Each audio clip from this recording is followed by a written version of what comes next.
Ahí está, estamos grabando el audio, grabando Instagram, grabando Discord. De momento está todo bien. Espero que esta vez salga bien y no se rompa nada. ¿Sí? Bueno, nada, me siento y empiezo a hablar de esto que vengo haciendo ya hace un año y medio por lo menos, ¿no? Arranqué en septiembre del 2022. Hace un tiempo, guacho. Pasó bastante. Nada, ¿qué tal, gente? ¿Cómo andan? Espero que estén muy bien. Acá volviendo después de las vacaciones con este remake de una charla que tenía ganas de hacer hace bastante, ¿no? Que es la pregunta por la técnica. Mientras que espero que se vaya viniendo gente y se vaya conectando tanto en el Discord como en el Instagram. Voy haciendo una introducción de este. No sería ciclo de charlas porque ya es como que lo vengo haciendo todos los meses, pero de este proyecto que tengo, ¿no? Que básicamente lo que trata es agarrar textos de filosofía y de psicoanálisis, ¿no? Y tratar de ver si nos sirven para pensar nuestra realidad, nuestros modos de vincularnos. Y en este caso elegí un texto que ya había trabajado de Martin Heidegger. Ya vamos a hablar quién es Martin Heidegger, por qué es importante hablar de él. Que se llama La pregunta por la técnica, ¿no? También quiero aclarar que esto lo estoy transmitiendo por Instagram y por Discord. Así que si de repente les parece interesante estas charlas que hago y quieren participar más activamente, comentando, abriendo el micrófono y hablando, pueden ir a mi perfil y ahí está el Linktree que los va a dirigir al Discord. Ahí también van a encontrar los textos que voy a trabajar. Y aparte se ve mucha mejor calidad y se escucha mejor el audio porque estoy usando un micrófono que corresponde, ¿no? Capaz el micrófono del celular se escucha medio latoso, se transmite bien, pero yo siempre recomiendo verlo en Discord. De todos modos, si les interesó la charla y no pudieron verla porque estaban laburando, tenían algo que hacer, se juntaron con la familia, lo que fuera, también lo voy a resubir a mi canal de YouTube que es Lucio S. También está en mi perfil ese canal. Ahí pueden ver todas las transmisiones viejas que tengo de otros temas. Hay de mucha variedad. Hay bastante variedad de temas. Pero también, bueno, lo pueden encontrar en Discord. Esta charla la voy a subir el link cuando lo suba a YouTube. Lo voy a poner ahí en Discord. Así que ahí, si están en Discord, van a estar al tanto de las charlas que voy subiendo. Además, también ahí pongo los textos que voy usando. Así ya tienen todo ahí armadito. Como que lo estoy armando de a poco el Discord. Pero trato de que esté más o menos todo ahí centralizado. Y aquel que le interese, o aquella que le interese, lo pueda encontrar ahí sin mayores dificultades y sin ir buscando demasiado, ¿no? También quiero decir que tengo un cafecito. Así que si de repente les parece que lo que hago es un contenido que vale la pena, que les interesa aportar monetariamente, dicen, che, este pibe, la verdad que este muchacho merece ahí un aporte porque nos está trayendo un texto que me parece interesante o nos parece interesante, lo que fuera. Está ahí el cafecito, es Lucho Moselo. Y ahí pueden aportar cualquier aporte, ya sea el mínimo, a mí me sirve y me motiva para seguir haciendo estas cosas, ¿no? Creo que no hay mucho más para decir.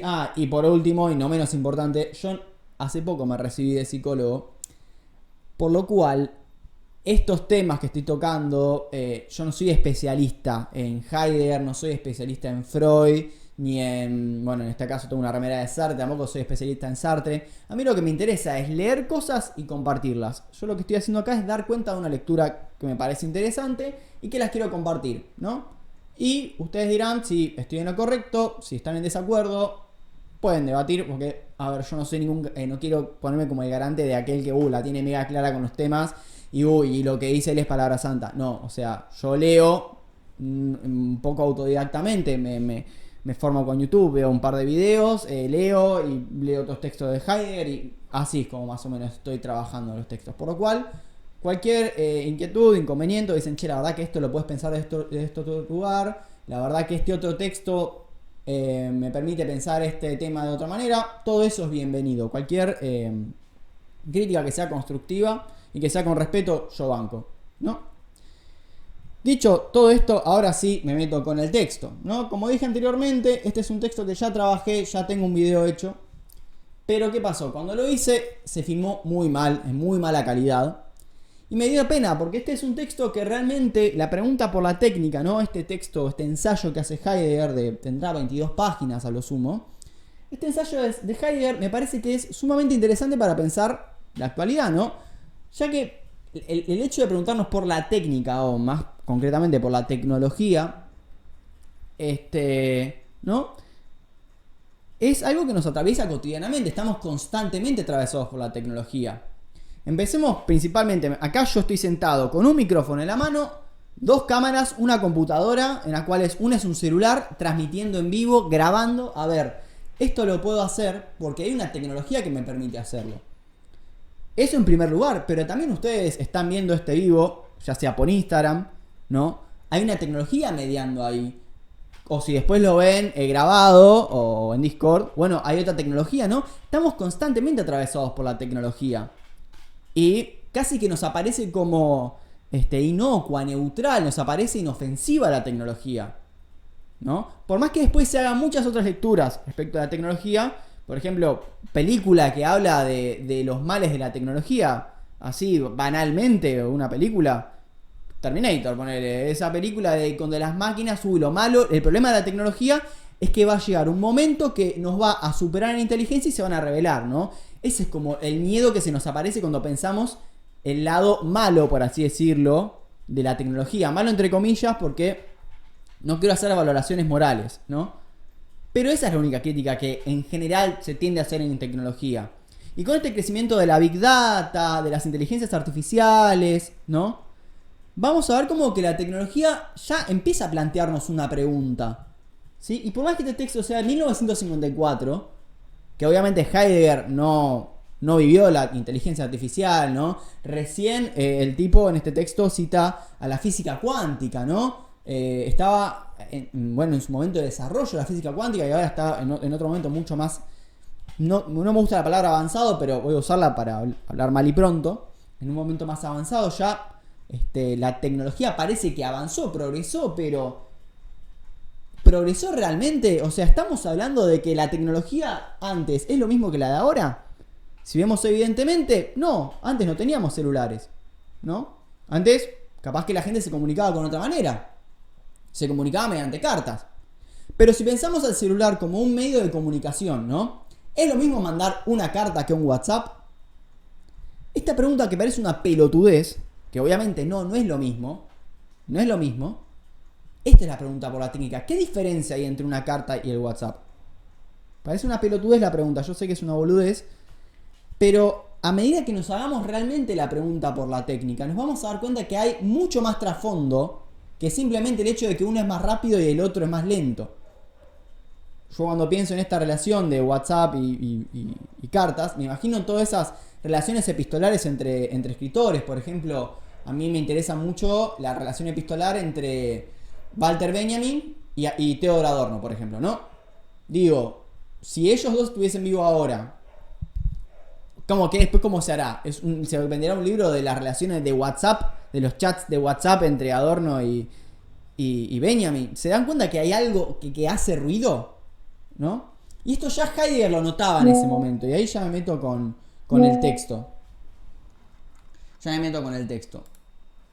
Quiero el audio del escritor, me parece que está bien. Por lo demás lo muteo acá porque me entró notificaciones. ¿No? Dice Heidegger, hacernos la pregunta por la técnica.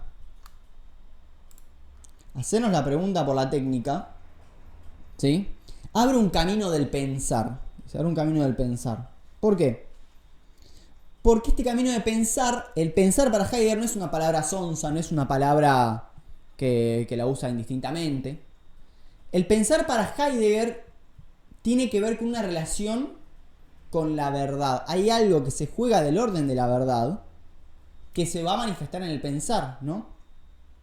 Heidegger dice algo muy fuerte con el pensar. Y algo que hasta es contraintuitivo. Dice, la ciencia no piensa, dice Heidegger, ¿no?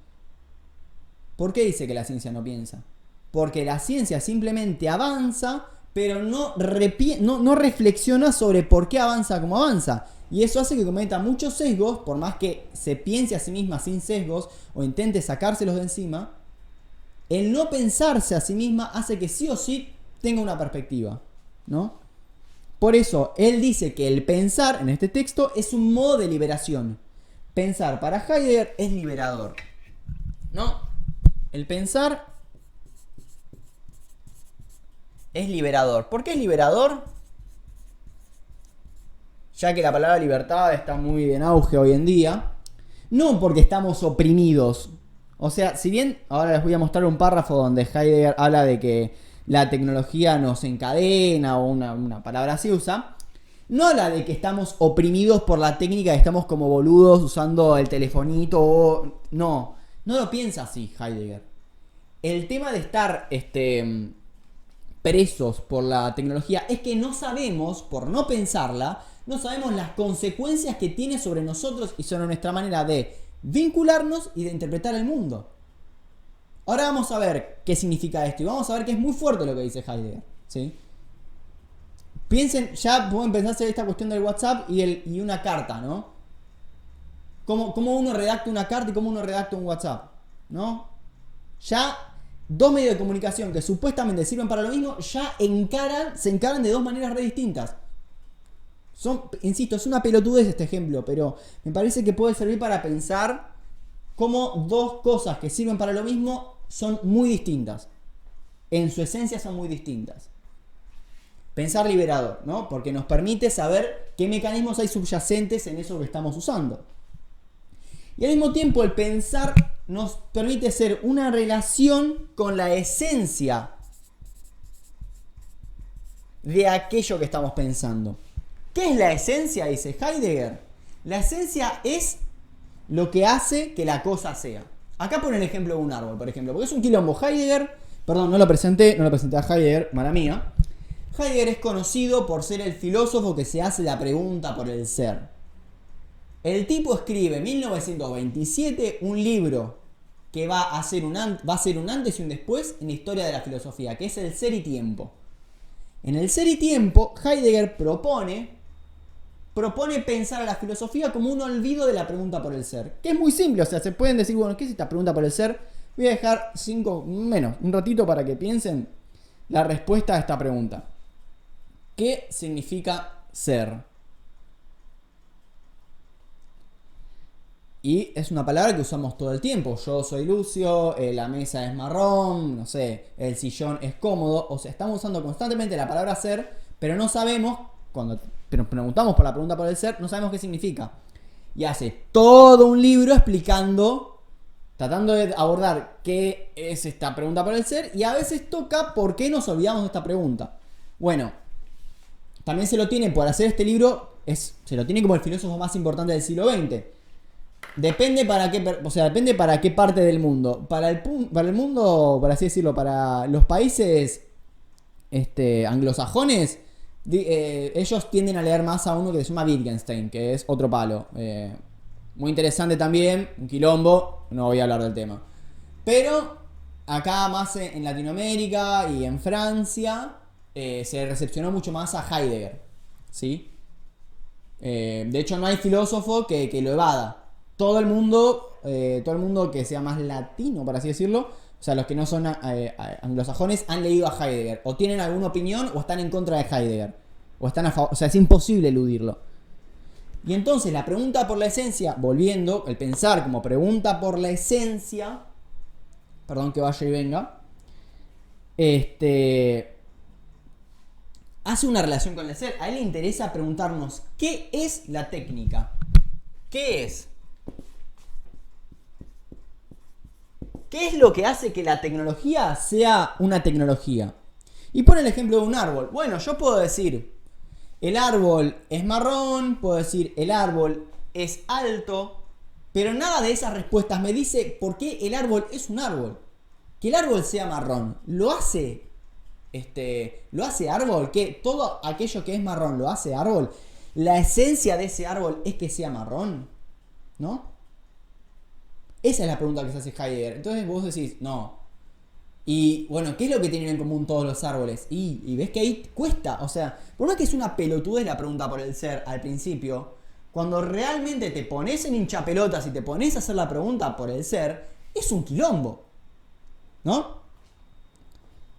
Entonces, cuando se pregunta a una persona por la tecnología, ¿qué es lo que se tiende a responder rápidamente? Dice Heidegger, ¿no? Antes, quiero leer este párrafo que pone acá Heidegger para que leamos, bueno, qué es lo que dice de esta pregunta, ¿no? Dice, así también la esencia de la técnica no es absoluto algo técnico, ¿no? No tiene que ver con algo técnico en términos de manual, no es algo manual la técnica, no es de manipular. Eso es en lo técnico, ¿no? No es en absoluto algo técnico. Por eso nunca experimentaremos nuestra relación con la técnica. Mientras nos representemos y dediquemos solo a lo técnico para pegarnos a ello o para rechazarlo, o sea, para decir qué bien que están las inteligencias artificiales o las inteligencias artificiales van a terminar siendo Terminator. En esto se refiere a pegarnos o separarnos de la técnica, en esa valoración casi moral, ¿no? Por todas partes permanecemos presos, encadenados a la técnica, dice. Aunque apasionadamente lo afirmemos o neguemos. Más duramente, estamos entregados a la técnica cuando la consideremos como algo neutral. Pues esta representación que se aplaude hoy con gusto, o sea, estamos muy acostumbrados a decir, de hecho lo escuché infinidades de veces y hoy por hoy también. No, en realidad esta tecnología no es mala, es el humano el que la hace mal. A ver, en realidad la Big Data no es mala, depende del uso que se le dé, ¿no? No es dañina, depende del uso que se le dé, eso es neutral. Y si no, pues depende del uso del humano que lo hace bueno o malo, o benigno o maligno, como piénsenlo como en esos términos, ¿no? Bueno, cuando la consideremos como algo neutral, pues esta representación que se aplaude con gusto nos vuelve completamente ciegos para la esencia de la técnica, ¿no? Ahí ya plantea la pregunta, dice, bueno, está bien, ¿qué es lo que se piensa de la técnica hoy por hoy? ¿Qué es lo que se dice de la técnica? ¿No? Cuando a una pregunta, a un ciudadano de a pie se le pregunta, ¿qué es una tecnología? Lo responde de esta manera, es respuesta. Un medio para un fin o un hacer del humano.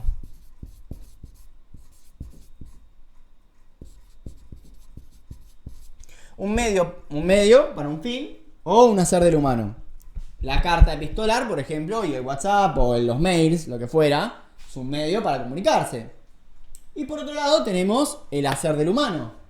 En términos técnicos, la técnica de, a mí se me ocurre en este momento, la técnica del violín, por ejemplo. Yo vivo en un conservatorio, entonces lo primero que se me ocurre es la técnica de ejecutar un violín. No es algo de un hacer humano y puede ser un medio para un fin. Es correcto, dice Heidegger. A ver, cuando pensamos, por ejemplo, tengo el marcador en la mano. Cuando tengo el marcador en la mano y pienso al marcador, se me aparece como un medio para poder escribir en el pizarrón, ¿no? Ahora, que sea correcto hace que sea verdadero, dice Heidegger. Que algo sea correcto. Lo correcto ¿es lo mismo que lo verdadero? Incluso hace todo un párrafo largo diciendo, naturalmente, por ejemplo, cuando pensamos que la técnica moderna, la tecnología moderna es más avanzada que la tecnología antigua. Entonces, naturalmente podemos pensar que un mail es más moderno que una carta, ¿no? Entonces sí, porque se nos aparece como más moderno. Pero que esta representación mental que tenemos, que es correcta, ¿la hace verdadera? Entonces cabría la siguiente pregunta. Bueno, ¿cuál es la diferencia entre correcto y lo verdadero? ¿No? Porque incluso la palabra correcto se usa mucho en educación, ¿no? Este ejercicio está correcto, está incorrecto. Pero nunca se dice verificame el parcial, no sé, es corregime el parcial. ¿Qué significa esta corrección? ¿Qué implica lo correcto en relación a lo verdadero? Correcto, ¿no? Esta relación entre verdad y correcto, Heidegger la trabaja desde este texto que yo les mencioné en un principio, que es el Ser y Tiempo. En el parágrafo, concretamente el parágrafo número 44. Ahí lo que propone, como dije anteriormente, se hace esta pregunta por qué es X, o sea, qué significa ser, se da cuenta que la pregunta por el ser también implica una relación con la verdad. A ver, si digo que la mesa es marrón, algo de la verdad de la mesa quiero acceder, ¿no? Pero no me sirve esa descripción de la mesa para decir que es una mesa. Es una pelotudez, puedes decir, che, loco, tanta vuelta para decir que es una mesa. No. Y probablemente digan, sí, es una boludez. Al final el chabón escribió un libro así, todo para hacerse una pregunta por una pelotudez. ¿No? Parece que es sonsa la pregunta. Pero si insistimos con las preguntas, nos damos cuenta que hay toda una historia de pensamiento. Hay toda una historia de pensamiento y toda una historia de hacer humano.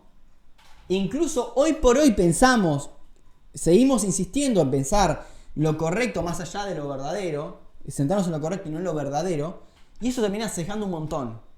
Y este texto me parece que señala eso. ¿Qué existe lo correcto? Implica que existe una realidad o una verdad y que entonces hay que representarnos mentalmente esa realidad, y la representación más adecuada es el calco, y ahí está correcto. Por eso se dice corregir parciales y por eso se puede pensar en la educación en términos de correcto, en este sentido, ¿no? Porque, ojo, fíjense cómo el correcto se puede mezclar en el modo de educar, ¿no? O el modo de enseñar. De un tipo que dice, no sé, en este caso, Heidegger dijo esto y esto, repítame en el parcial esto A, B y C, ¿no? Y aquel que lo responde bien es correcto, ¿no? Pero permite repensar, ¿no? A ver, ¿Heidegger realmente se puede leer así a Heidegger? O sea, ¿por qué implica que ese profesor tiene la lectura posta, la posta de Heidegger, ¿sí? Y que el resto son unos tarados que tienen que repetir, ¿no? Porque es el que tengo la posta, ¿no? Piénsenlo así. Es una relación que pasa esto de lo correcto, la corrección. Pero también pasa, bueno, ahora lo vemos con la técnica, este medio para fin, ¿no?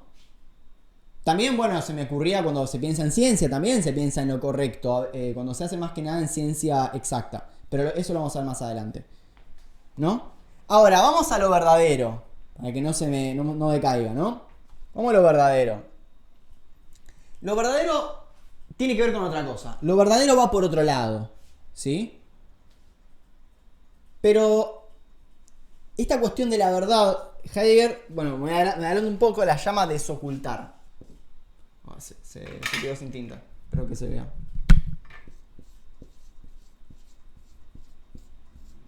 Incluso se nos aparece esta palabra. Científicos descubrieron.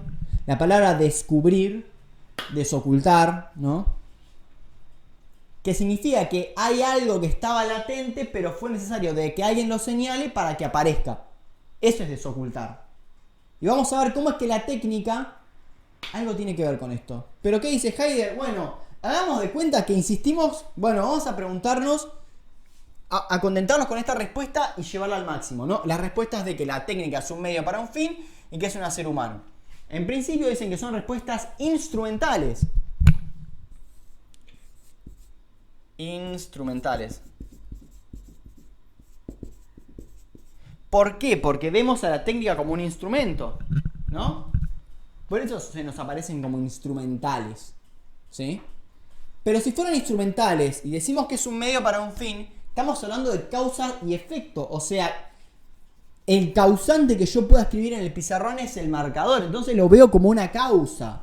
Entonces, instrumentales, y estamos hablando de causas. Entonces vamos a preguntar por las causas, ¿no? Si pensamos que la técnica es un instrumento, un medio para llegar a un fin, y lo pensamos como causa-efecto, el fin como efecto y la causa como la técnica, bueno, preguntémonos a ver por la causa. Y acá pone un ejemplo medio flashero, que es el de la copa para un sacrificio. Así de flashero es. Así que bueno, dice, ok, voy a poner como ejemplo la copa del sacrificio y vamos a analizar las 4 modalidades de la causa que tenían los griegos, o por lo menos la tradicional. Después la critica, pero bueno, en principio vamos a tomar esas 4 modalidades de la causa. Que no es lo mismo que multicausalidad. Multicausalidad es otra cosa. Estos son 4 modalidades de la causa, ¿no? Entonces tenemos causas. Una causa es la causa material. La otra causa es la causa final. Después está la causa formal y la causa efectiva. Perfecto, ¿no? Entonces dijimos que el ejemplo que da Heidegger es el de la copa para un sacrificio. Tuki, tenemos la copita. ¿Qué hace? O sea, todo esto por la pregunta de qué es lo que hace que una copa sea copa, ¿no? La copa es una copa porque está hecha de plata, ¿no? Porque existió la plata y gracias a la plata, o sea, plata del material, del hierro, ¿no? De la plata, existe la copa. Sin la plata no se podría formar esta copa. Es correcto. Pero sigue quedándonos fuera lo verdadero. ¿Qué es lo que hace que la copa sea una copa? La causa final es el sacrificio, dice Heidegger. ¿Qué es lo que hace que esta copa exista o que devenga como una copa? Bueno, es que fue necesario, se tenía que hacer un sacrificio religioso, entonces fue necesario generar una copa para hacer el sacrificio. Entonces fíjense cómo la consecuencia es una causa también, dice Heidegger, ¿no? Ahí ya la modalidad en que pensamos la causa como antecedente, ya en relación a la pregunta por el ser, se nos cae, ¿no? Igual pueden criticarlo, yo simplemente digo qué es lo que dice Heidegger, ¿no? Formal. La copa es una copa porque tiene forma de copa. Como tiene la forma de una copa, podemos pensarla como una copa, ¿no? Ahora, ¿qué es lo que hace que tenga una forma de copa? Ahí ya es un quilombo, pero bueno. Y la efectiva es el orfebre.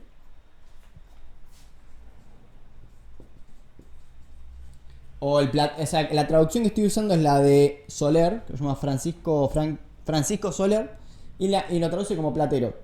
Me parece más piola ponerle orfebre. Igual un laburazo el que hizo el chabón. Así que un capo, el que lo tradujo. Bueno, ¿y qué es lo que dice el orfebre?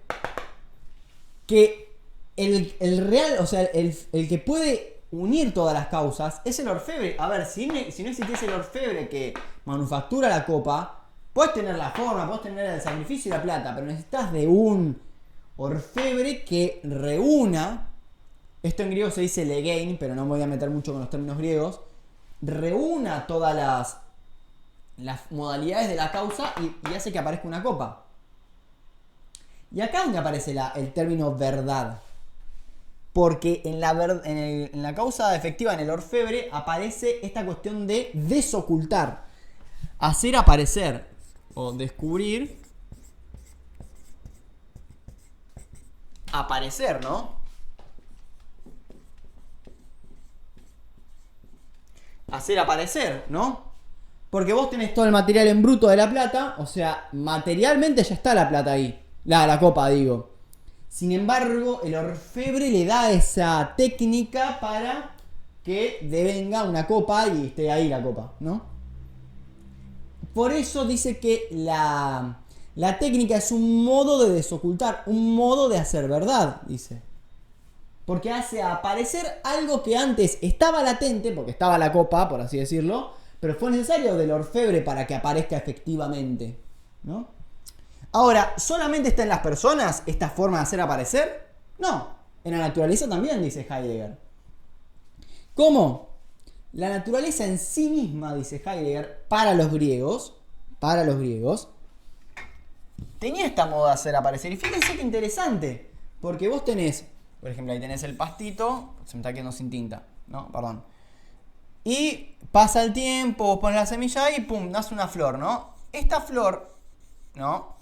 No estaba antes, por así decirlo, no estaba hecha flor, pero ya estaba la semilla, ya estaba el pastito, ya estaba el agua, ya estaba la tierra, y la naturaleza como es vida, la entienden como vida los griegos, ellos la piensan como physis, la piensan como vida. Esto es lo que hace que se produzca, también es un modo de desocultar.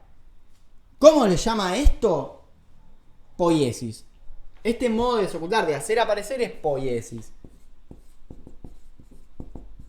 Bueno, estoy tirando muchos términos griegos, pero Estoy tratando de ser lo más claro posible, pero es medio difícil cuando tenés muchos términos griegos. Igual me pueden dejar ahí en el chat si les pinta. Sí, es muy complicado todo. Poiesis. La poiesis para los griegos es esta cuestión de hacer aparecer, que está tanto en el orfebre, como está en la naturaleza. Y es más, dice, en la naturaleza la poiesis se ve mucho más, porque en el orfebre no está dentro del orfebre a hacer aparecer, está por fuera, ¿no? Y en cambio la naturaleza lo tiene ya internamente. ¿Sí? Después de explicar todo esto y la relación de la técnica con la verdad, y hasta por ahí nomás no lo explica tanto ahora, dice, bueno, ¿dónde nos hemos perdido? Ya les digo exactamente cuál es la palabra. Extraviado. ¿Dónde nos hemos extraviado? Traduce Francisco Soler. ¿Dónde nos hemos extraviado? ¿No? Y ustedes me dirán, bueno, sí, loco, arrancaste preguntándonos, tipo, el WhatsApp, el Gmail, la carta epistolar, terminaste preguntándote por la causa de la flor, de la copa, nada que ver. O sea, ¿no? ¿Cómo es que arrancamos preguntándonos por la esencia de lo que hace que una tecnología sea tecnología y terminamos hablando de la poiesis, nada que ver? Y esto tiene un doble significado, esta pregunta que hace Heidegger. Por un lado, esto que en el propio texto, que arrancamos con una cosa y terminamos preguntándonos algo re distinto, a priori re distinto. Y también pasó para Heidegger, pasó en la historia del pensamiento. Dice que primero se empezó las personas pensando la pregunta por el ser. En los griegos había una relación estrecha con la pregunta por el ser. Y después, bueno, Platón empezó a decaer un toque. Y después con las invasiones con los romanos, ya ahí se cambió la pregunta por el ser y se empezó a pensar al ser como una cosa. Y no como el acceso a la cosa. Es un quilombo esto que acabo de decir, perdón, que es medio un bardo. Pero el problema que señala Heidegger con la pregunta por el ser es que pensamos que el ser, o sea, el que algo sea, es una cosa, ¿no? Por eso nos cuesta tanto responderla. Y a veces la respondemos como, bueno, el ser es Dios, el ser es la naturaleza, ¿no? Y esas respuestas de, bueno, soy un ser de luz, no. Para Heidegger es incorrecto esto. Ni verdadero tampoco, no sé, ¿qué es ser de luz, flaco? No. Ser de luz que te volvés un ente. No, en ese sentido también se puede pensar el extravío. Y dice, ¿y qué tiene que ver la pregunta por la verdad con la pregunta por la técnica? Todo. Porque la pregunta por la técnica es un modo de hacer verdad. Y ahora vamos a ver por qué acá ya nos estamos metiendo más en el meollo del asunto. Lo que más me interesa señalar a mí. Porque esto supone un problema. Hasta ahora estuvimos hablando de introducción, que puede ser medio tedioso, capaz, no sé. Pero acá es donde se empieza a poner lindo el texto, ¿no? Me parece que acá se pone piola.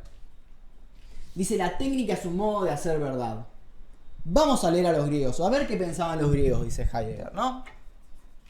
Dice, bueno, técnica, la palabra tecnicón en griego, no, o sea, tengo ahí la palabra, o sea, tengo ahí escrito en griego, pero simplemente lo voy a decir tecnicón porque la verdad que escribir griego es algo que voy a tardar mucho y tampoco que sé mucho de griego. La palabra tecnicón parte de la raíz etimológica tecné, ¿no? Vamos a hablar de la tecné, bueno, así lo voy a escribir en griego, chau. Tecné. ¿Dónde está? Tecné. Ahí está.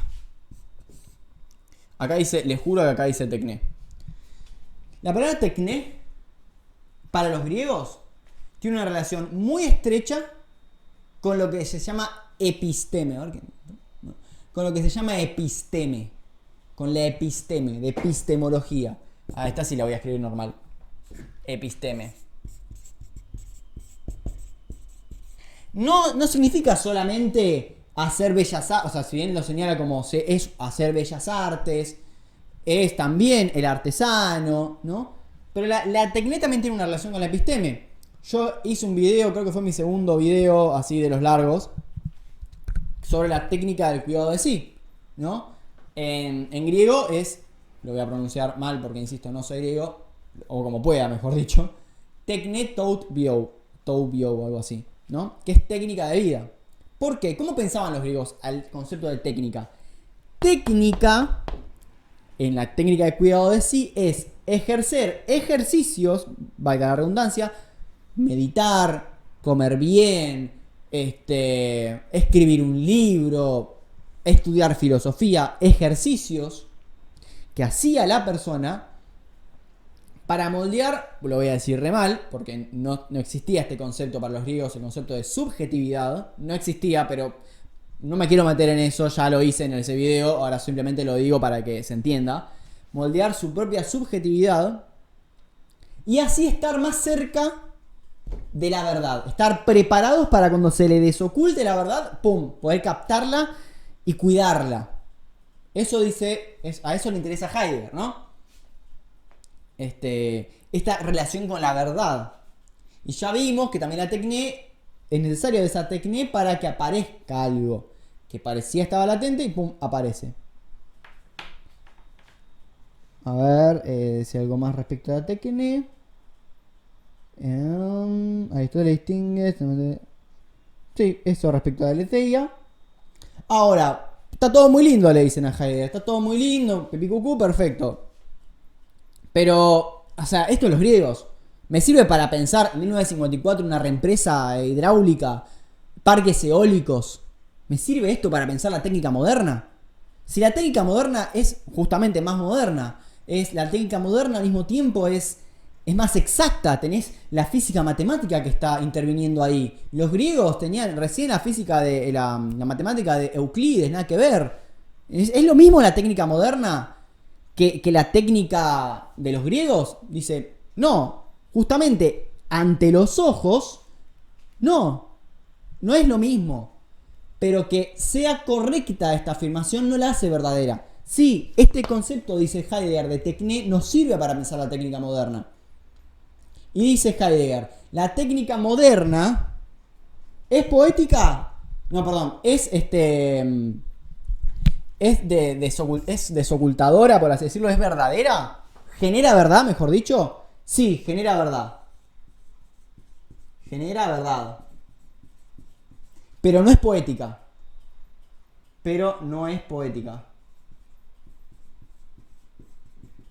Poética en sentido de la creación, ¿no? Todo esto es la moderna. ¿Por qué? ¿No? Y pone el ejemplo del molino de viento, ¿no? Un molino de viento. A ver si lo tengo acá. Sentido de. Sí, acá lo tengo. A ver, voy a ponerlo acá en pantalla para que se lea el texto. He preparado un poema del texto del muchacho Cortázar, que me parece que, bueno, lo voy a dejar para el final. No, bueno, no importa. Acá está. El desocultar que domina la técnica moderna no se despliega en el producir en el sentido de poiesis. Esto significa poiesis. El desocultar dominante en la técnica moderna es un provocar que pone a la naturaleza en exigencia de liberar energías que en cuanto tal pueden ser explotadas y acumuladas. Pero no vale también esto para el viejo molino, o sea, el molino griego, ¿no? Por así decirlo, el molino antiguo. No, sus aspas giran ciertamente en el viento, a su soplar permanece inmediatamente abandonado. Por el molino de viento no abre las energías de la corriente de aire para acumularlas. ¿Qué significa esto? Parques eólicos, ¿no? Los parques eólicos. ¿Qué es lo que hacen los parques eólicos? Piensan al viento, donde ven viento ven energía, y donde ven energía ven recursos posibles de ser explotados. Y donde ven recursos posibles de ser explotados, los administran, los acumulan, los dividen, los clasifican, no clasifican, pero los, los van administrando. Por eso, es un modo de hacer verdad, porque la técnica moderna ve en donde había naturaleza, donde hay naturaleza,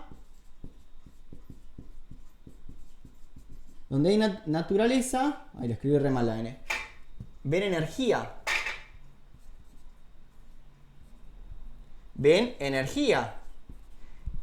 También pone el ejemplo del joven, el joven labrador, no sé si es joven o no, del labrador, del chabón que va y cultiva y cuida el campo. Antes el labrador cuidaba del campo. De hecho, la palabra labrar, si la buscan en Google y ponen el diccionario, les va a aparecer como trabajar, como trabajar, pero en términos de modificar, casi como de cambiar la cosa, de cambiar eso que se está labrando. Por ejemplo, labrar una madera es sacarle punta, bla, esas cuestiones. Pero labrar etimológicamente, lo busqué también, tiene más que ver con un cuidado, con cuidar eso que se está labrando. El labrador de campo, el que laburaba de eso, cuidaba su campo, cuidaba que la semilla, tiraba la semilla y dice la deja a su suerte. Distinto es como se piensa el agro hoy. El agro hoy también se lo ve como potencial energético posible de ser explotado. Entonces, está lo que se llama el pool de siembra. ¿El pool de siembra qué es? Un tipo que tiene campos y se lo vende a un capitalista, a alguien con guita, dice, bueno, te lo vendo, o sea, te lo alquilo y vos plantás lo que quieras. Y ya antes de que hayas plantado, en este caso, ponerle soja, vos ya la tenés vendida. Y en tanto tiempo. Entonces, le tirás agroquímicos, le tirás un montón de químicos y productos para que ese campo pueda explotar y se abra sus energías para poder generar su producto lo más rápido posible. Y esta cuestión de provocar,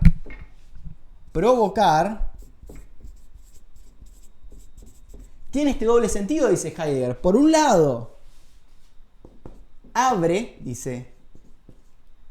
a las energías, abre a la naturaleza a que despliegue sus energías, y también le exige que se haga mínimo gasto, mayor ingreso. Le pide que sea eficiente. En ese doble sentido provoca, ¿sí? A la naturaleza.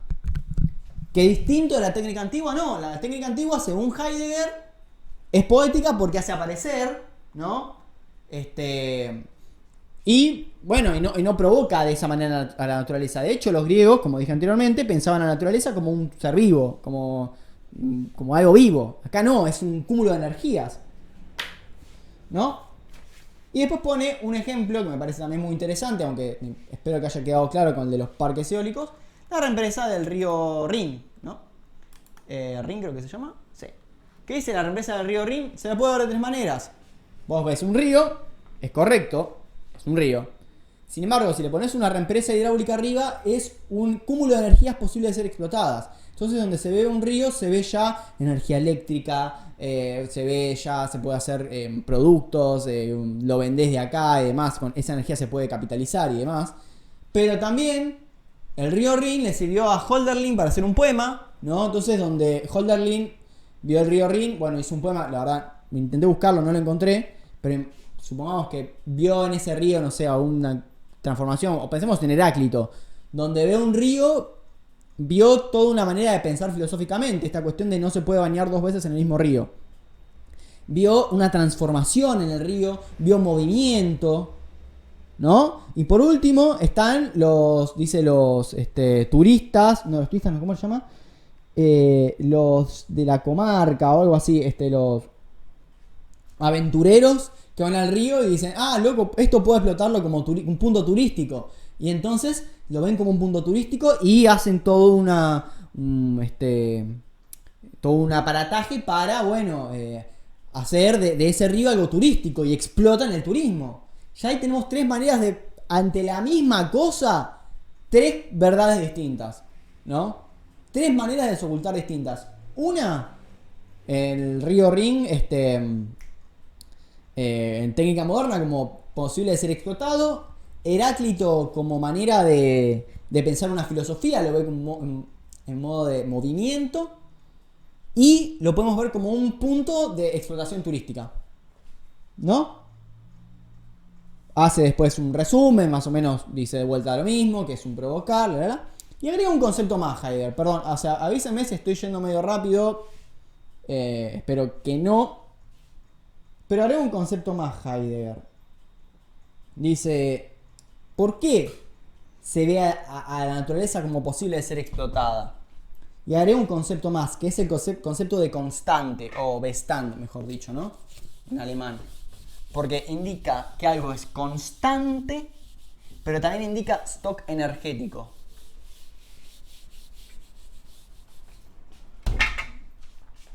Voy a poner Bestand.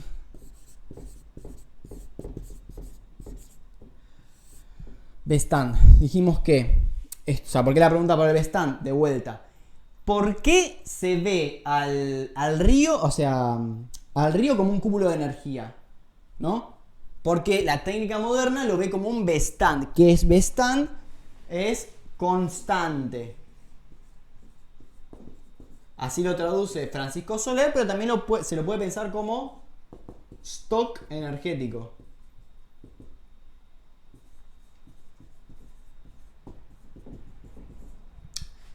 Ahora, sí, todo muy lindo, ¿no? Y... A ver, quiero ver si lo hice ahora. Sí, acá es donde viene. ¿Y quién es el que ve todo esto como stock energético, constante? ¿Es así porque naturalmente es así? No, claramente el humano incidió en algo de esto. Pero acá voy a hacer una aclaración con respecto a lo humano.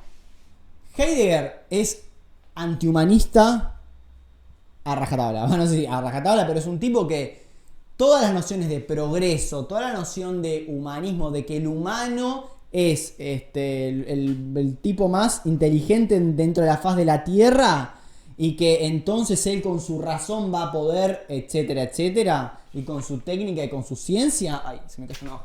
Bueno, todo eso a Heidegger no le gusta. No le gusta, pero para nada. Porque pensemos también un poco, bueno, cómo fue la vida de Heidegger. El tipo era un campesino que vivían ahí en su campo, en su casa en la Selva Negra, se levantaba temprano, talaba árboles y después se encerraba a escribir. Medio ermitaño era el tipo. Y entonces nada, toda esta cuestión de progreso, de ese optimismo a Heidegger no le gusta. Por eso, cuando piensa lo humano, esto que digo, que el Bestando es el humano, no es que el humano, cuando dice Heidegger esto, que el humano, ¿no?, es quien ve a la naturaleza como Bestand. No es que el humano racionalmente decide, independientemente de cualquier condicionante, que la naturaleza va a ser una constante energética, ¿no? No, para nada. De hecho, el humano, dice, el humano es quien tiene esta relación con la verdad. Pero esta relación con la verdad no es sin consecuencias. La relación que tiene, si bien tiene una relación estrecha con la verdad, no es, dice, ¿cómo es que lo dicen? No está más allá del humano. A ver, para que lo busque. No dispone del hombre, dice, no dispone del hombre. Que Platón, bueno, eso. El punto es que tiene que ver con el humano, pero no depende 100% de él. Eso quiero decir. Que esta constante energética también lo va a incidir, lo va a interpelar. Estamos hablando de explotar recursos y demás, ¿no? ¿Quién puso la central hidroeléctrica? El humano, perfecto. ¿De quién hace falta para que esa central hidroeléctrica pueda funcionar? Del humano, ¿no? Y por algo también se habla de recursos humanos. No por nada el humano se piensa también como un recurso posible de ser explotado. Y esto es muy interesante. Esta parte del texto me parece sumamente interesante. De hecho, voy a poner ese párrafo acá. A ver si en la página 64 yo lo tengo acá.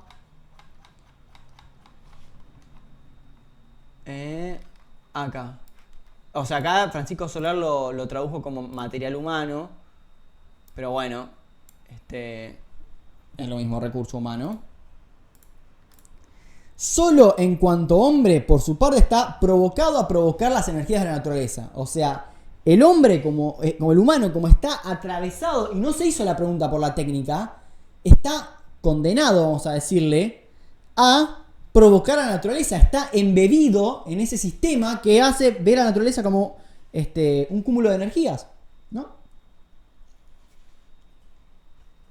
Si el hombre está provocado y establecido para eso, entonces, ¿no pertenece el hombre más originariamente, aunque la naturaleza, a un constante? ¿No es el hombre también un stock energético? El hablar usual de material humano y material enfermo en una clínica habla en su favor, ¿no? El recurso humano. Ahora, ¿no? Está hablando del concepto de recurso humano. Que a mí me parece sumamente interesante. Acá voy a hacer un parate porque ya tiré mucha dato, definición. Acá ya podemos empezar a hablar de redes sociales, pero tranquilamente, ¿no? Ya acá vamos a entrar a pensar los anuncios, ¿no? Todos ese concepto que se piensa, que me parece muy interesante para este texto. Si vos estás en un servicio que es gratis, probablemente el producto seas vos. ¿Qué es la Big Data? ¿No? Hay mucha lectura respecto de la Big Data, cómo se comercian la identidad y cómo se comercian los datos de la persona, ¿sí? El producto, el recurso a explotarse, termina siendo la identidad de las personas.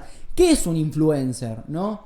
¿Qué son 3,2 millones de seguidores? ¿No? Piensa en esa masa de personas como recurso para decir, me hago influencer, loco. Tengo cierto poder porque soy influencer. ¿Pero por qué soy influencer? Porque tengo 3,2k de seguidores. ¿Qué carajo es un seguidor si no es un recurso humano? ¿No? Eso me parece interesantísimo. Que de hecho lo que más me gusta de Heidegger en general, ¿no?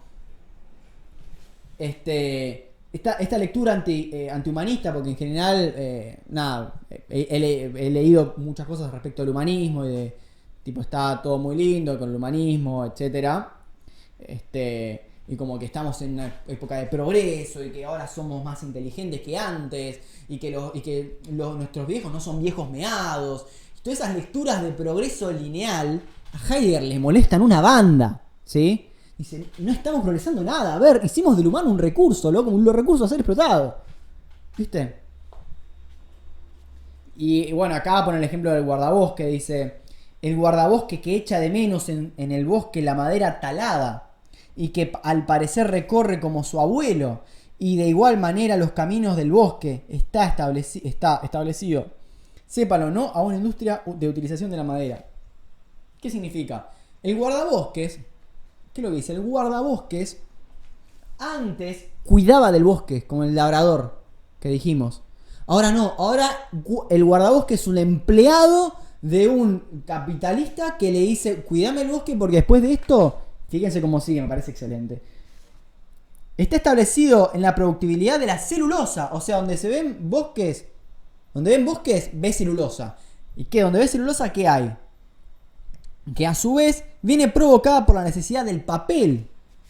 Que se distribuye a los diarios y revistas ilustradas. Pero estos predisponen la opinión pública a que devoren lo impreso, para que pueda llegar a establecerse por un arreglo la opinión establecida. Fíjense qué interesante, cómo a partir de un guardabosques llegó a hablar de los medios masivos de comunicación.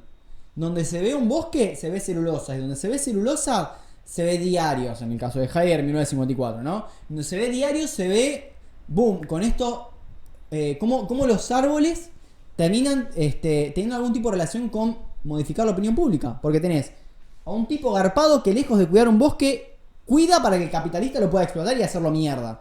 Y detonar, digamos, no detonarlo, pero deforestarlo. Entonces, ¿cuida el bosque o no cuida el bosque el labrador? Ya no. Entonces, y con ese papel, el tipo después escribe diarios y después manipula la opinión pública. Eso es lo que dice Heidegger. Es medio como... O sea, es como lo dice muy rápido, pero si lo pensamos un poco tiene bastante sentido. Para mí, por lo menos, ¿no?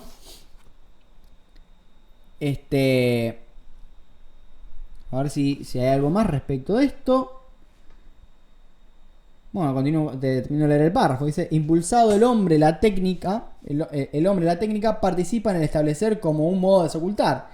Pero el desvelamiento mismo, en medio del cual se despliega el establecer, no es nunca hecho humano, como igualmente, tampoco lo es el ámbito que atraviesa el hombre como sujeto se refiere a un objeto, ¿no? Esta cuestión del sujeto-objeto es, para Heidegger y para en general la fenomenología, es un tema. Por eso, cuando hablé de subjetividad, lo dije con un montón de comillas, simplemente para decirlo rápido. Porque para Heidegger no hay esa relación sujeto-objeto.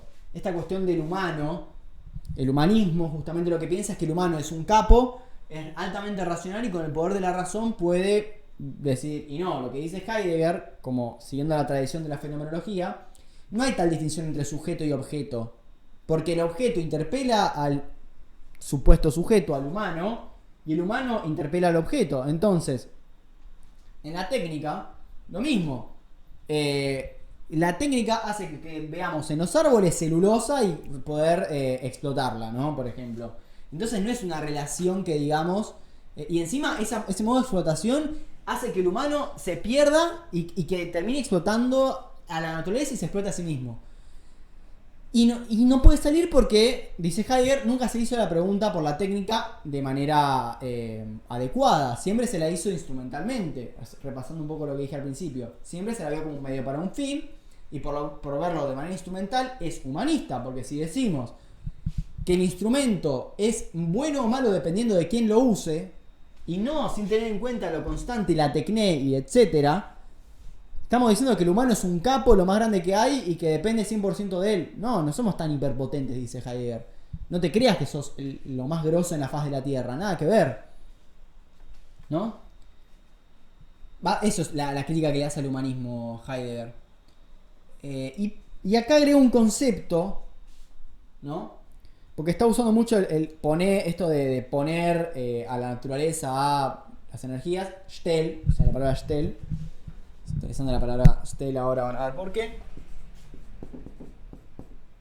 Stell es poner, esto de poner a la naturaleza al servicio de la energía, etcétera, bla, bla, bla. Y pone un concepto así, que es el Gestell. Lo escribe con guiones. ¿No? ¿Por qué lo escribe con guiones? ¿Se preguntarán? Stell es poner.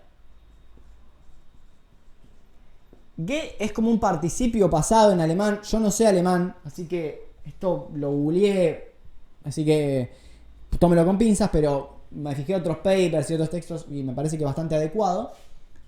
Se lo podría traducir tranquilamente como dis, o sea, disponer, ¿no?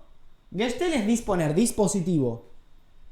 Ahora, si escribimos Gestell todo junto en alemán, significa marco o enmarcar. Marco, enmarcar, andamiaje, esqueleto, todas esas palabras. Disponer, bueno, como el otro lado, si se ve bien. Gestell, disponer, marco, andamiaje. ¿Por qué? Porque la tecné justamente nos enmarca un modo de interpretar la naturaleza y de interpretarnos a nosotros mismos. A ver, pensemos el dispositivo, el celular, ¿no? El celular. ¿Cómo cambió la manera de vincularnos las redes sociales? Instagram. ¿Cómo cambió la manera de aproximarnos a una persona con Instagram? Y no estoy hablando de acortar distancias. No estoy hablando de que, ahora me puedo comunicar con alguien que vive en Uganda. No estoy hablando de eso. Estoy hablando de... A ver, si le contesto esta historia... A ver, si le contesto esta historia, a ver si no quedo muy hinchapelotas. No, a ver, ¿cómo le escribo? ¿Le escribo hola, cómo andás? ¿O le respondo la foto con el perro? ¿Qué le respondo? O sea, y todas esas boludeces es porque la Instagram es un modo de marcarnos, una forma de vincularnos. Y que eso no pasaba con la relación epistolar. Una relación epistolar que escribís, querido Horkheimer, no sé, estuve hablando con Adorno y encima me pasó esto y esto, estoy escribiendo un ensayo sobre Baudelaire, firma Walter Benjamin, ¿no? Vos lees una carta de un filósofo, un escritor, y no tiene nada, o sea, no se hace las mismas preguntas que nosotros cuando tenemos que encarar a una persona por Instagram. Se nos hacen preguntas como, che, está bien responderle esta historia, no quedaré muy intenso, y con esta otra pregunta, y eso nos genera el dispositivo Instagram, que por un lado dice, ay, mirá que bien Instagram, nos permite conectarnos, ahora tenemos muchos vínculos, somos mucho más liberales, puedo mantener mis vínculos con... ¿Quién era la Montero? Bueno. Bueno, nos hace tener un montón de vínculos, etcétera, pero también nos enmarca un modo de vincularnos, ¿sí? Pero bueno, quiero, ¿qué dice? Cierto, se me va a cortar la grabación. Bueno, según Instagram, se me va a cortar la grabación en 21 segundos. Bueno, así que voy a esperar a que se corte esto para después continuar. Bueno, no sé quién es la Montero, pero bueno. Vemos después qué dice. Eso es el concepto de Gestell. Y como también nosotros quedamos enmarcados, ¿sí? Porque la Big Data, como dije anteriormente, es Bueno, acá de nuevo, listo. Continuamos con el Gestel, como si nada hubiese pasado. No sé por qué se cortó a la mitad. Pero bueno, esto ya lo Freud, ya lo traté yo también, esto de que la tecnología es una máquina ortopédica para Freud que hace que la naturalicemos como parte de nosotros, pero cuando empieza a fallar se nos cae toda la estructura, ¿no? Todo el andamiaje, todo el marco se nos cae, ¿no? En términos de Heidegger. Y dice, bueno, acá ya estamos cerrando un poco el texto, estamos ya en la parte final. Ah, mira, hicimos una horita nomás. Ah, mira, estamos re bien de tiempo. Pensé que iba más. ¿Por qué? ¿Qué es lo que dice Heidegger? Dice, pero pará. Entonces la técnica moderna también es una consecuencia de la física moderna, dice Heidegger, ¿no?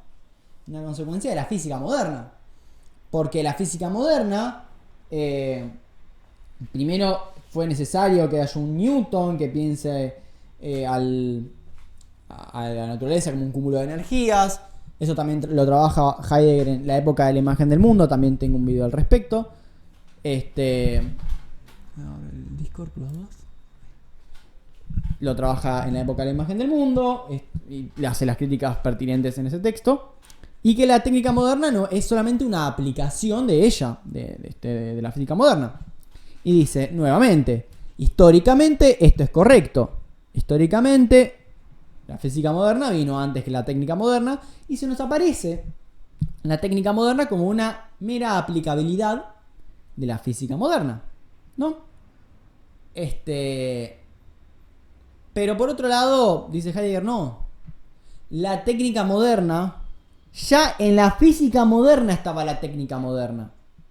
¿Por qué? Porque pensemos que Heidegger, cuando usa el concepto de tecné, no lo piensa técnicamente, no lo piensa como lo técnico, no es como algo manipular. Cuando hablamos de lo técnico estamos pensando en las válvulas, en el hierro, estamos pensando en el dispositivo más evidente ante los ojos, ¿no? Estamos pensando en la máquina cuando pensamos en lo tecnológico. Sin embargo, Heidegger, cuando usa el concepto de tecné, es distinto, es un modo de desocultar. Y si estamos pensando como modo de desocultar o de descubrir o de hacer verdad, estamos diciendo que probablemente es coherente que la técnica moderna sea previa a la física moderna, ¿sí? Es más, dice que ya en sí misma la física moderna tiene esa técnica moderna, porque la física moderna, sin la técnica moderna, era pura teoría. Era pura especulación la física moderna sin la técnica moderna. Fue gracias a la técnica moderna que la física moderna empezó a incidir. Y es mediante los avances de la física moderna que la técnica moderna, para Heidegger, que la técnica moderna empieza a expandirse. ¿Sí? Y se lo puede pensar tranquilamente. A ver, gracias al microscopio, imagínense todos los instrumentos que hicieron que se perciba de otra manera la ciencia, el microscopio o el telescopio, ¿no? Puedes tener una teoría de lo que quieras, pero esa teoría cambió cuando se hizo una técnica moderna, ¿no? Y entonces la teoría queda al servicio de la técnica, no es al revés, que primero vino la física y después la técnica. Para Heidegger es al revés.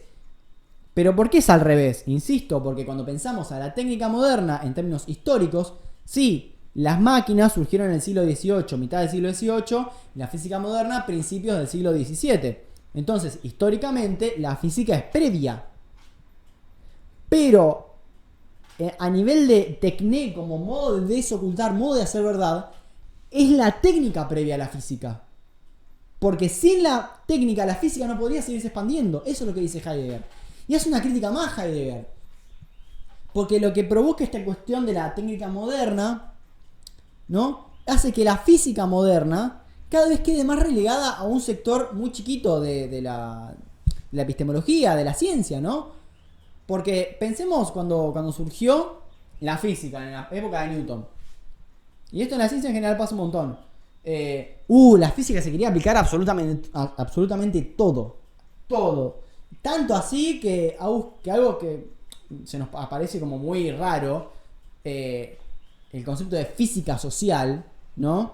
Auguste Comte, que fue de los precursores de las llamadas ciencias sociales, Auguste Comte quería hacer de la ciencia social una física social. Quería aplicar los métodos de la física a la sociedad. Porque en ese momento la física estaba, bueno, estaba el positivismo y demás. Pero eso pasa en general en ciencias, ¿no? Con Althusser pasó lo mismo. Althusser es un filósofo estructuralista francés. Yo el otro día estaba leyendo, ya el otro día no, hace bastante, leyendo un texto que se llamaba ¿qué es esa cosa llamada ciencia? Que en uno de los prólogos decía: perdónenme, en esta edición, perdón, la edición anterior me subí mucho a la moda althusseriana y ahora me doy cuenta que estaba errado. Althusser en su momento, aparentemente era como, Althusser, qué capo, Althusser, y de repente Althusser, no sé, como que quedó en el olvido. Y entonces aparecen estos tipos que dicen, che, no, perdón que me subí a la moda althusseriana, ¿no? Entonces, ¿qué tiene que ver esto? Volviendo al tema de la... Bueno, justo quedé con el Bestam, nada que ver. Volviendo al tema de la física y la técnica moderna. Y acá cita a Heidegger, ¿no? Dice esto de que cada vez la física newtoniana queda más relegada a un sector muy mínimo. Porque ahí estaba justo el auge de la física cuántica, que empieza a relativizar muchos de los preconceptos de la física. Insisto, yo no sé mucho de física cuántica, sé muy poco realmente. Pero lo que está diciendo Heidegger es que la técnica moderna es quien impulsa la física y no al revés. Eso quiero que quede claro. Dice acá, la física moderna tiene que resignarse en medida creciente a que su ámbito de representación quede inintuido, no le viene dictado por ninguna comisión de investigadores, ¿no? O sea, que quede relegado, básicamente. Y ahora vamos con ya casi lo último, que es el problema que señala Heidegger. Che, re cortito me quedó la charla esta, ahora que lo estoy pensando.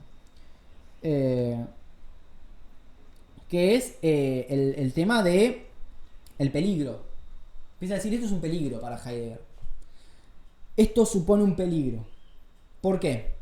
Volvamos al principio de la charla. ¿Dónde está el borrador? Acá está.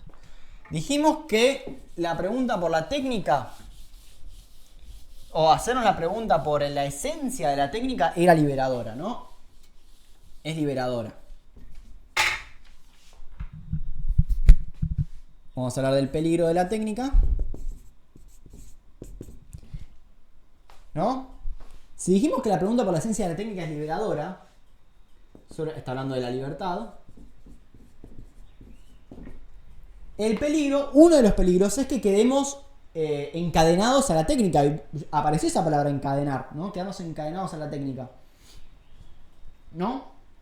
¿Por qué? Porque si no pensamos todos estos mecanismos que tiene la técnica, quedamos inmersos en esta forma de, bueno, entonces este celular es mejor que el anterior porque esto y esto, y entonces si es más rápido es mejor, y si es más eficiente, y quedamos en esa lógica de la eficiencia, de lo numérico, de lo cuantitativo, y no nos damos cuenta de que estamos presos y que terminamos nosotros mismos siendo un recurso posible de ser explotado. ¿Sí? En ese sentido la libertad.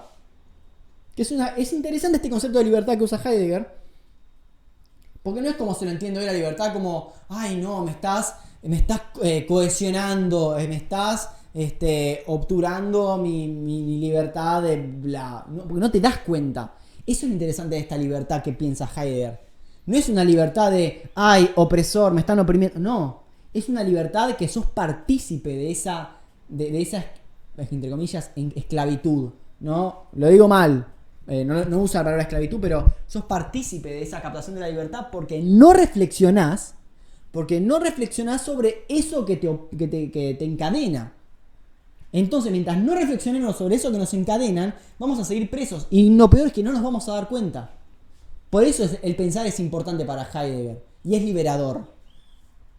Porque, voy a terminar de decir lo mismo, nos libera de aquello de lo que no nos damos cuenta que está. También, ¿qué es lo que dice Heidegger? Siempre se reflexiona sobre la verdad tardíamente. O sea, mucho después de que pasaron las cosas, o digamos, sí, mucho después nos damos cuenta de qué es lo que nos estaba pasando, ¿no? ¿Por qué actuamos de tal o cual manera cuando estuvimos ante tal situación? Y dice Heidegger, o sea, siguiendo a los griegos, mucho después te vas a dar cuenta qué es lo que pasó, de por qué se llegó a cómo se llegó, ¿no? Se puede pensar con las elecciones, ¿no? ¿Cómo llegó Argentina a votar a Milei? Se puede preguntar a unos. Un tipo que parece un meme, un tipo que, bueno, y sin embargo consiguió el 55% de los votos. ¿no? ¿Cómo se lleva a eso? Bueno, en el momento no te vas a dar cuenta, solo posteriormente puedes desocultar algo de eso. Se puede pensar así en esos términos, ¿no? Lo que piensa Heidegger, de que esto de tardíamente, se puede pensar que es lo que este desocultarse es más tardío. El otro, respecto al peligro de la libertad, o sea, quedar esclavizados, no, encadenados. Pero también está el peligro del destino. ¿Cuál es el peligro del destino? Que estemos tan inmersos en la técnica, en pensar la técnica como lo técnico de manera instrumental, ¿sí? Que termine como transitando por sí solo, no digo sin nuestras riendas, porque para Heidegger no es que el humano tiene las riendas de su propio destino, o sea, es casi como por destello, se puede pensar en el Ser y Tiempo, cuando habla de la angustia y demás, no me quiero meter con eso. Pero lo que quiere decir Heidegger con esto es que mientras que no pensemos de vuelta nuestra relación con lo técnico, mientras que no lo pensemos, va a avanzar y vamos a seguir pensando lo técnico como recursos para explotar, vamos a seguir explotándonos a nosotros mismos, y etcétera, ¿no? Y eso piénsenlo en cualquier otro ámbito, ¿no? Cuando no pensás eso que está sucediendo. Y acá donde me meto con el valor volitivo de la ciencia. Esto creo que fue más o menos en los 80, en los 90, se empezó a pensar el valor volitivo de la ciencia. ¿Qué es este valor volitivo de la ciencia? Es que la ciencia, por más que se crea totalmente objetiva, sin supuestos, etcétera, ya parte de una matriz de pensamiento, de un marco, una tecné, un gestel, por decirle, que hace que perciba el mundo de una manera y no de otra. Merleau-Ponty se dedicó a criticar ese modo de ver la ciencia. Merleau-Ponty, cuando escribe Fenomenología de la Percepción, y dice, históricamente se pensó al cuerpo como una sumatoria de aparatos, entonces se lo pensó como muerto. Se ha dejado de lado el cuerpo de la experiencia, se ha dejado de los sentimientos, el afecto, ¿no? Que eso no lo puedes cuantificar con una sumatoria de átomos. De hecho, estaba leyendo, me acuerdo, algo sobre el amor, pero... sobre el amor en neurociencias, y decían que era un delirio, ¿no? ¿Por qué? Porque hace que falsees la realidad. Idealizás una persona, ¿no? Idealizás una persona y no le ves los defectos. Estás falseando la realidad. Estás delirando. Porque el delirio se puede pensar así, ¿no? También es un temazo el delirio. Lo voy a dejar para un futuro, ¿no? Estás delirando. No, que enamorarse es un delirio. Me estás jodiendo. ¿Ves? Como no pensar termina por pensar, por actuar o concebir cosas de una manera que no te permite, o sea, te oprime. Pero oprimir en términos de, insisto, no darte cuenta qué es lo que está pasando.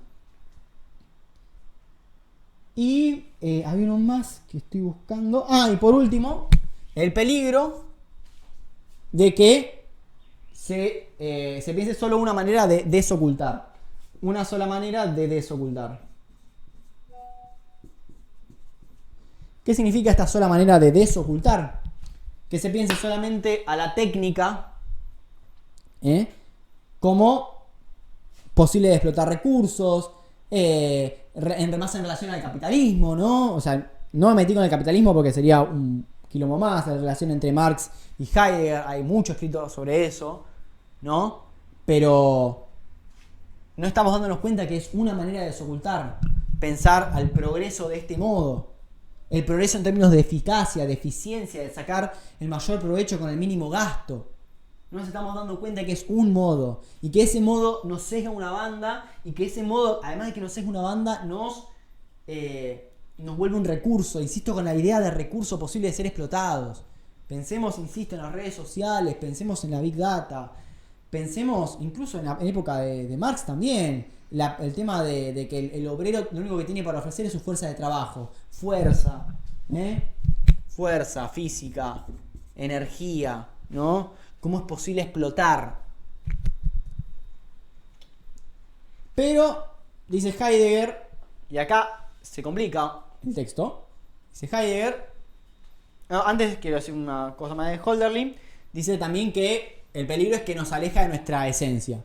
¿Por qué nos aleja de nuestra esencia? Dice Heidegger. Porque a medida que nos estemos más metidos en la técnica como instrumento, menos nos preguntamos por nosotros mismos. ¿Cuál es la esencia del hombre? Esto lo saco de ¿qué significa pensar? De Heidegger. Dice el animal racional. Es un quilombo. Heidegger después lo recritica la cuestión del animal como racional, la ratio, el logos, bla. Pero el no pensar, justamente, entre comillas, nos aleja de nuestra esencia, suponiendo que la esencia nuestra es el pensamiento racional, ¿no? Pero también nos aleja de a ver qué nos pasa con la técnica. Bueno, creo que quedó claro eso. Vamos con lo último. Cita un poema de Hölderlin que dice... Paren un toque. Acá está. Bien. Pero donde hay peligro, crece también lo salvador. Donde hay peligro, crece también lo salvador. Lo salvador, no la salvación, lo salvador. ¿Por qué? Donde hay peligro, crece lo salvador. ¿Y qué es lo salvador? Lo que entiendo, porque me costó entender qué es lo salvador para Heidegger acá.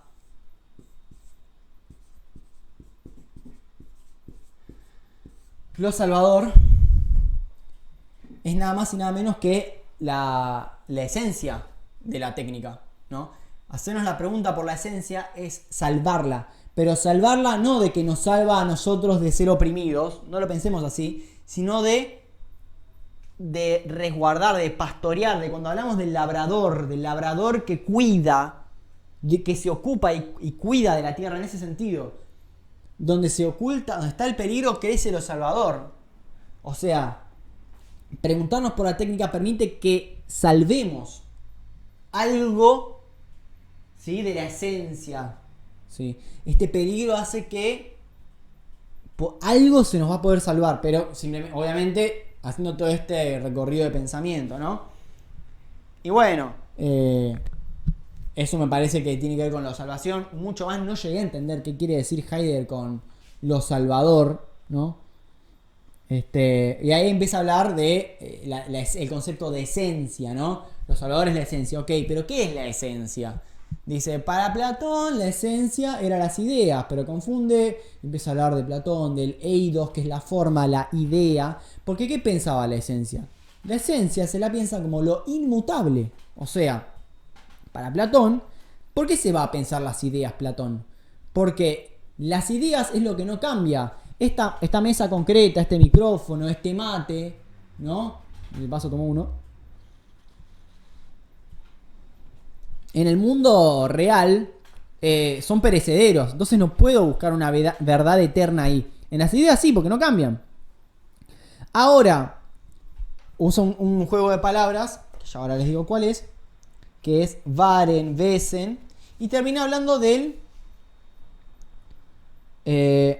Gewaren y... ¿Dónde está? Sí, Gewaren, ¿no? Va a Fortwaren, que es... Fortwaren es siempre perdurante, ¿eh? Gewaren, ¿qué es Gewaren? Lo confiable. Por lo cual, lo salvador, es decir, la esencia, hay que salvar lo confiable. Lo confiable, ¿no? A ver qué, digamos, qué es lo que podemos confiar de esa respuesta que nos dice, ok, esto es la técnica, ¿no? Ya sabemos que lo correcto no, porque lo correcto no nos permite hacer muchos más análisis. Si pensamos a lo correcto como verdadero, si digo la mesa es marrón, no me está diciendo nada sobre la mesa, ¿no? Y es un juego de palabras con la esencia, pero la verdad es que me costó mucho entender qué era lo salvador, pero simplemente lo quiero dejar señalado acá. La verdad es que no tengo mucho más para decir sobre este texto, así que ya que hay 3 personas en Instagram y una persona en Discord, hablé un montón, loco. Voy a dejar un espacio por si quieren decir algo. Ya sé que muchas personas capaz llegaron tarde, capaz que lo agarraron por la mitad y demás, pero bueno, lo que se les ocurra, que se les pueda decir que puedo aportar, yo dejo un espacio. Y si no, no pasa nada. Voy a buscando unas cosas.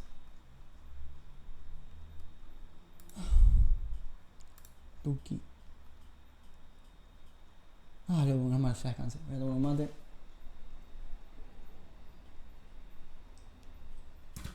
Tuki.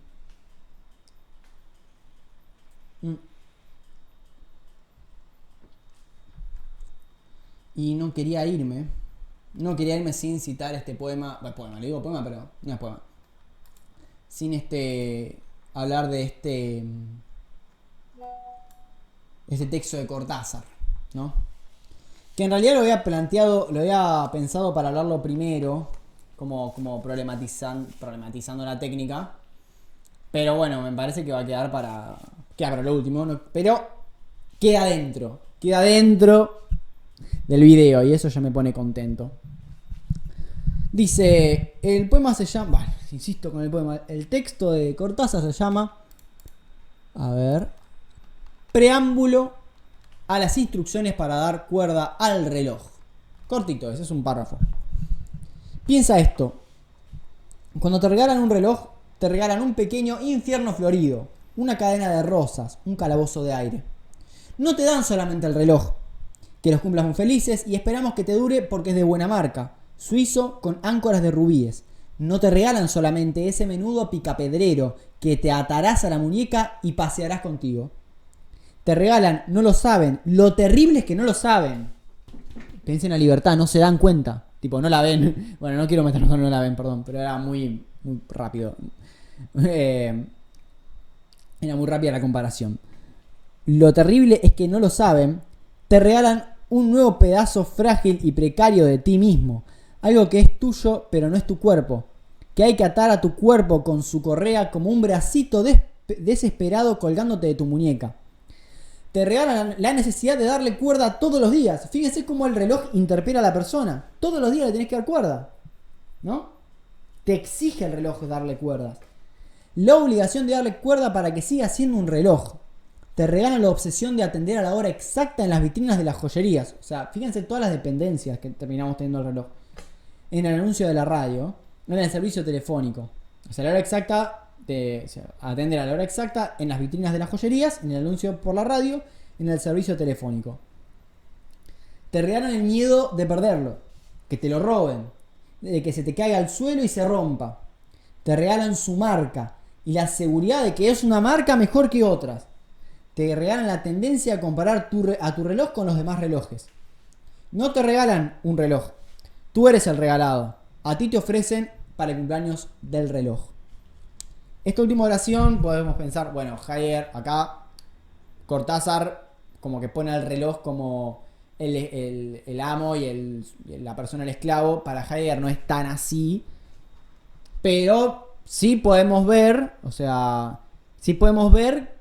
que la relación con el reloj no es como, ay, me da la hora, qué lindo, y mirá qué buena marca que es, me queda re lindo.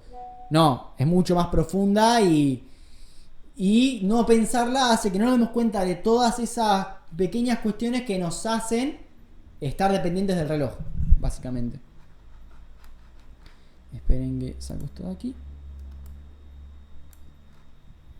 Bueno, la verdad que no tengo mucho más para decir. Me parece que espero haber hablado lo suficiente. No me metí esta vez con los términos griegos como la vez pasada porque me parece que es mucho más enquilombado. Me pareció que podía hacer perderlos más de lo que ya este texto hace perder. Si bien a mi criterio no es un texto de los difíciles de Heidegger, sí hay que quizás tener como en cuenta ciertas nociones previas que si no las tenés claras, que yo tampoco las tengo, hay muchas cosas que omití porque la verdad, si no, posta que hay mucho más para tela para cortar en este texto, ¿no? Todo el debate que tiene con Heisenberg, por ejemplo, o el debate con Platón respecto de Eidos y la idea, ¿no? Yo lo dejé por alto porque me parecía que si no iba a ser una banda. ¿Qué les iba a decir? Bueno, igualmente es un texto que, insisto, requiere varias relecturas, pero no deja de ser interesante, ¿no? Por último, me quedaban los ejemplos de la inteligencia artificial para hacer pintura, ¿no? Para hacer obras de arte. Entonces uno puede preguntarse, ¿no? A ver, si yo uso Dalí para hacer una pintura, ¿no? Una foto, lo que fuera. ¿Estoy haciendo arte, sí o no? No, porque si pensamos el arte instrumentalmente, es un ser humano. Entonces, no estás haciendo, estás escribiendo en una computadora. Pero a ver, me está dibujando algo. Eso no es arte. Y bueno, para Heidegger, ¿qué importa si es arte o no? Pero sí es un modo de desocultar. ¿Cómo estamos pensando al arte, entonces, con el Dalí? ¿Qué es una mera descripción? ¿Qué hacer un cuadro es describir algo? ¿No? ¿Qué es lo correcto, lo verdadero? ¿No? A escribir paisaje montañoso con cabras, con 5 cabras corriendo, qué sé yo, cualquier boludez, en 8 bits, así todo junto, y te vas el paisaje montañoso con 5 cabras corriendo y en 8 bits, o sea, ¿no? Es puramente descriptivo. Y después puedes pensar eso y decís, ¿qué el arte queda encerrado en la descripción? ¿Cómo llegamos a que el arte sea una descripción? A que una pintura sea algo descriptivo. Y bueno, ahí podemos empezar a pensar todo el clasicismo, esa cuestión de calcar la realidad, de vuelta a la realidad como una sola cosa, y toda la crítica que le hace el romanticismo ahí, pero ¿cómo volvimos, no? Y esto es bien de la tecné, ¿no? De cómo estamos pensando el arte ahora. Yo creo que respecto a las meninas de Velázquez, que se puede hacer un montón de interpretaciones. Una de ellas muestra un momento político en el cual se querían dejar afuera a los reyes, ¿no? Y eso, por más que lo describas y pongas, no sé, no me acuerdo, creo que eran tres niñas en tal posición, un perro y dos. No tardás una banda en escribir las meninas de Velázquez. Pero no solo está hablando las meninas de Velázquez de una situación, sino también de un momento político.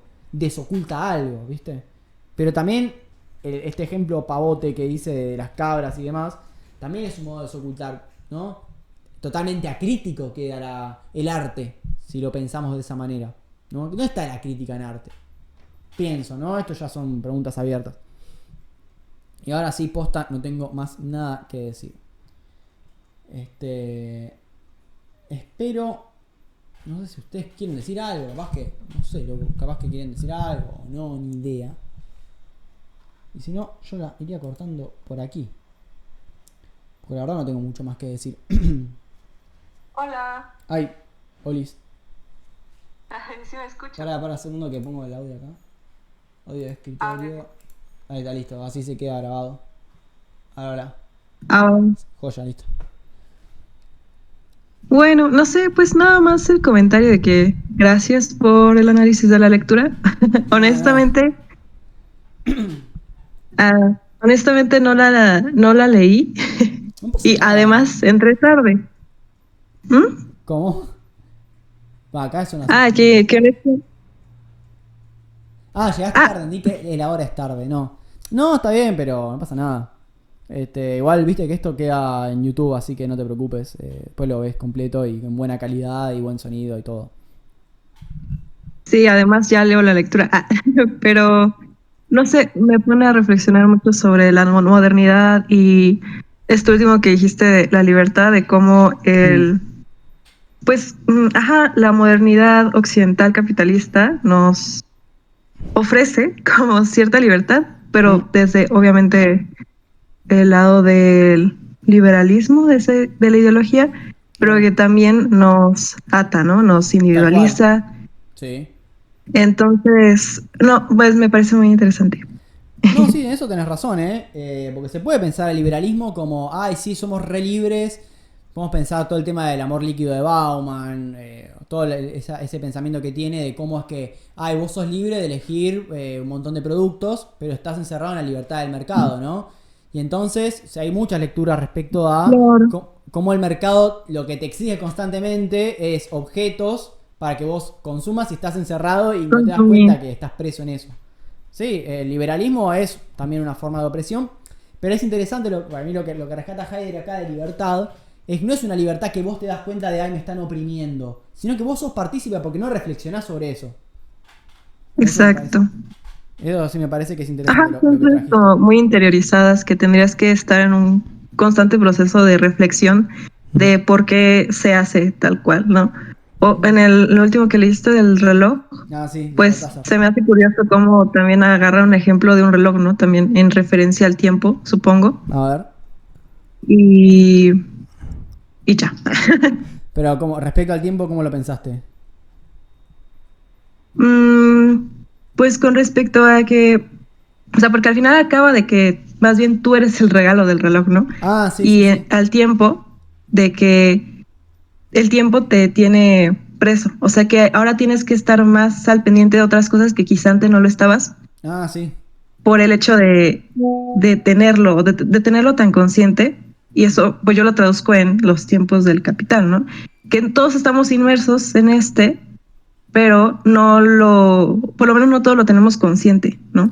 No, tal cual. De hecho, es lo que dije de que se hacen muchas lecturas. Es muy posible hacer lecturas respecto de Marx y de Heidegger. Si bien Heidegger casi no leyó a Marx, Ujú. ¿no? Con la lectura de Heidegger podemos pensar el capital. Y bueno, todos los tiempos del capital que te exige, bueno, tenés que tener tal horario para hacer ejercicio, tal horario para hacer tal cosa, tal horario para hacer tal otra, para llegar al éxito, ¿no? Porque tenés que ser proactiva y son muchas exigencias que te venden una libertad de mentalidad de tiburón, ponele, pero bueno, lo que dice Byung-Chul Han es que el cuerpo, en el momento de la industrialización más temprana, en la época de Marx, el cuerpo, aquel que era el más forzudo o el hombre con más fuerza, podía mover cajas y era como algo valioso. Ahora el cuerpo es un consumo más. Ahora el cuerpo te sirve para sacarte selfies y ponerlas en Instagram y tener levante y decir, ay, mirá qué lindo que soy. Por eso están los megatlones. Entonces el cuerpo pasa a ser un objeto de consumo más. Porque ahora, ¿qué es lo que se explota para Byung-Chul Han? Se explota lo intelectual, ¿no? Y con lo intelectual ahí se mete con todo el tema de los hobbies, se mete con todo el tema de Los sí, las cosas más servicios. personales que antes vos laburabas, te ibas a tu casa y después, si querías mirarte una peli de Tarantino o mirarte, no sé, Casados con Hijos, al capitalista no le importaba. Hoy por hoy sí importa para la Big Data qué cantidad de tiempo ves tal o cual serie para después vender otra cosa, ¿no? Y el cuerpo pasa a ser un recurso ¿cómo se llama esto? Ahí lo dije recién y se me fue la palabra. Pasa a ser un objeto de consumo. No, sí, es verdad lo que decís, Sí. bueno, el capitalismo por un lado se piensa como liberal, como que te libera, pero quedás preso porque no te das cuenta y no lo repensás, ¿no? Sí, tenés toda la razón. Ya, era todo lo que quería No, comentar. también está perfecto. Como yo digo, yo no soy especialista para nada en Heidegger, en Marx, así que, y bueno, en Byung-Chul Han tampoco. Por eso, todo lo que digas, siempre que sea con respeto y más o menos, o sea, te dijiste cosas que eran piolas, que aportaban, digamos, bueno, no quiero decir como sesgar como que hay cosas que no aportan, sino vos me entendés como que no fue con malas intenciones ni nada por el estilo. Yo banco, porque yo no soy garante de la verdad, ¿viste? Leo esto, me interesa y nada, lo comparto. Pero así que cualquier Claro, comentario gracias. que sea, que se ve que la persona esté involucrada y que haya un genuino interés, ahí está, que haya un genuino interés, yo lo valoro. O sea, no, para mí no hay un pensamiento errado porque yo no soy nadie para hablar, yo no soy el heideggeriano supremo, qué sé yo. Eso. Sí. Y bueno, no Gracias sé. por el espacio. No, a vos, Eugenia, ¿no es tu nombre? Me parece acá. ¿O no? Pamela. Pamela. No, claro. Bueno, gracias Pamela por tu aporte. Creo que en Instagram no hay mucha más gente, así que bueno, yo entonces voy cerrando esto. Bueno, gente, gracias por haberse fumado toda esta charla de 1 hora y media de la pregunta por la técnica. Espero que este remake sí se haya grabado bien. Mejor que el anterior va a estar grabado, así que bien. Y ya bueno, a fin de mes traigo una nueva charla, que ya sé cuál va a ser. Pero bueno, durante la semana les iré diciendo qué onda. Y les iré spameando esta charla. Así que bueno, los que no pudieron verla o nada, la vieron fragmentada, la van a tener entera en YouTube. Bánquenme que la edite y ya la van a tener. Por mi parte no hay mucho más, así que voy a empezar a cortar las transmisiones y les mando un abrazo grande. Voy a cortar primero en Instagram. En ese video. Voy a cortar la grabación en la cámara.